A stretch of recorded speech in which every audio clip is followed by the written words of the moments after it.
Shalom, saya Nino, tinggal di Denpasar, Bali. Saat ini saya bergereja di GBI Rock Kapal dan melayani sebagai koordinator Messianic Women Ministry dan pendoa.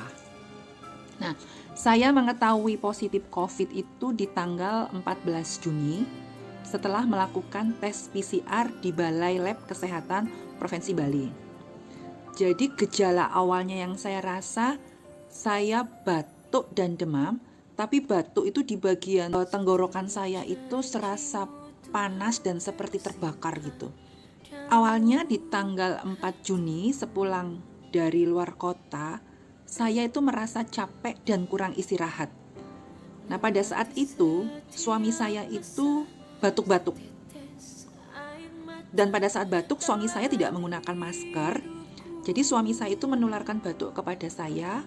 Kemudian pada saat tanggal 10 saya bekerja di kantor, batuk-batuk saya ini terdengar oleh kepala kantor saya. Karena memang peraturan di kantor saya kalau ada batuk itu diminta untuk istirahat di rumah gitu.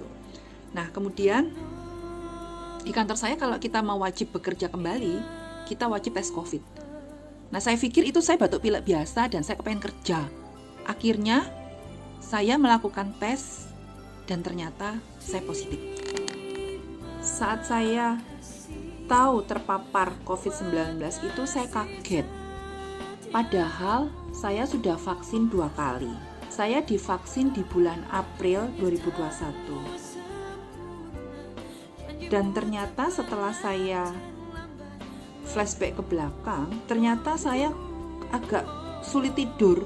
Inilah yang membuat badan saya menjadi kurang fit. Puji Tuhan, hasil dari tes di puskesmas suami saya negatif, hasil swab dan PCR-nya juga anak-anak saya. Kemudian saya memilih isolasi mandiri. Kenapa? Karena gejala saya tidak terlalu berat. Hanya batuk-batuk aja, memang batuknya keras banget dan sakit di bagian tenggorokan saya ini. Setelah saya dinyatakan negatif, hasil PCR saya, ternyata saya tuh masih merasakan radang di tenggorokan berhari-hari. Jadi di tanggal 29 Juni hasil tes saya itu negatif.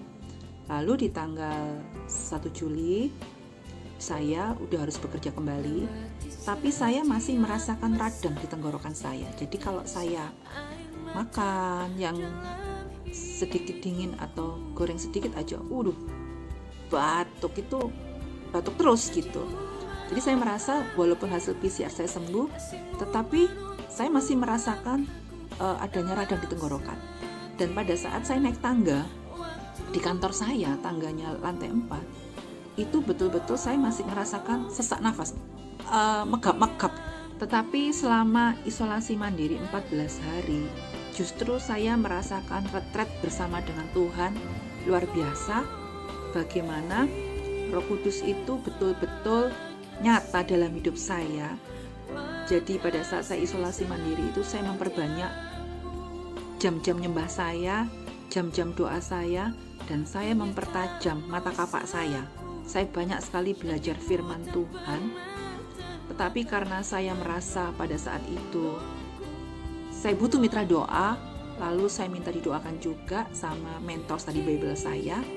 Kemudian ibu mentor itu berdoa buat saya bahwa engkau akan diluputkan dari maut, dan dia memberikan satu firman di Mazmur 32 ayat 8. Bunyinya adalah, aku hendak mengajar dan menunjukkan kepadamu jalan yang harus kau tempuh. Aku hendak memberi nasihat dan mataku tertuju kepadamu. Jadi selama 14 hari saya mulai paham. Ternyata mata Tuhan itu tertuju kepada saya. Ya, karena beberapa hari sebelum saya terpapar COVID, itu di kantor saya termasuk staf yang akan terkena PHK di tahun ini. Jadi puji Tuhan banget, firman ini sangat menguatkan saya. Di situ dikatakan bahwa mata Tuhan itu tertuju kepada saya.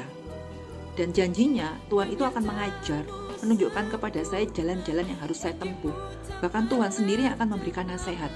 Saya ingat di hari itu sekitar tanggal 27 Juni pada saat saya teduh, dengan jelas sekali saya merasakan di telinga saya itu terdengar satu bisikan bahwa ada kata-kata penolong yang kupercaya.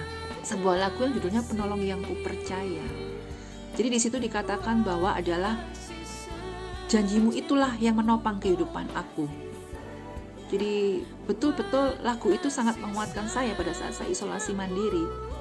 Contohnya pada saat saya naik tangga di kantor saya 4 lantai, saya merasakan dada saya itu sesak. Lalu saya perkatakan, saya lebih daripada pemenang.